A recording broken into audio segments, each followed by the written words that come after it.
ไล่หนูพี่น้องไล่หนูไล่ครับ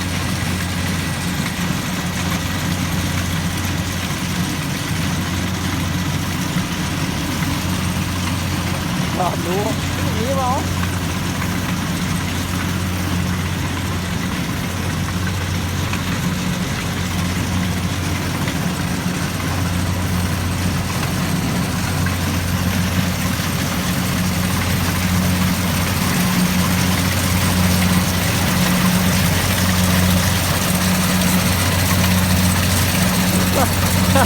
เฮ้ยเฮ้ยเฮ้ยเฮ้ยเฮ้ยเฮ้ยนี่เสียนี่เสีย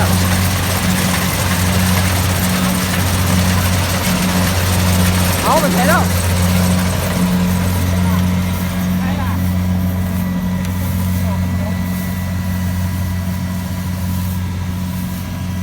นี่นี่นี่โอ้ยหนูชิง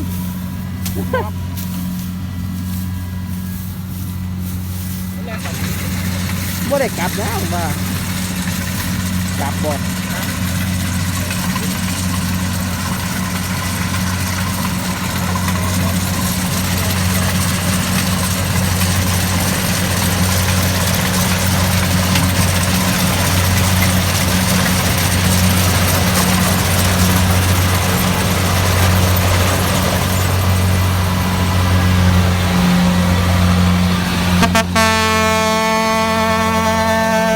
เรียบร้อยครับเรียบร้อยครับ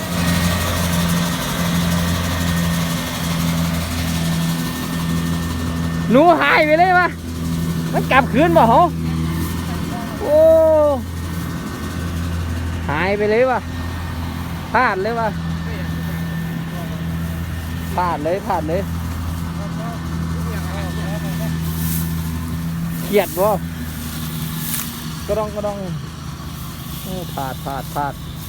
รถไฟ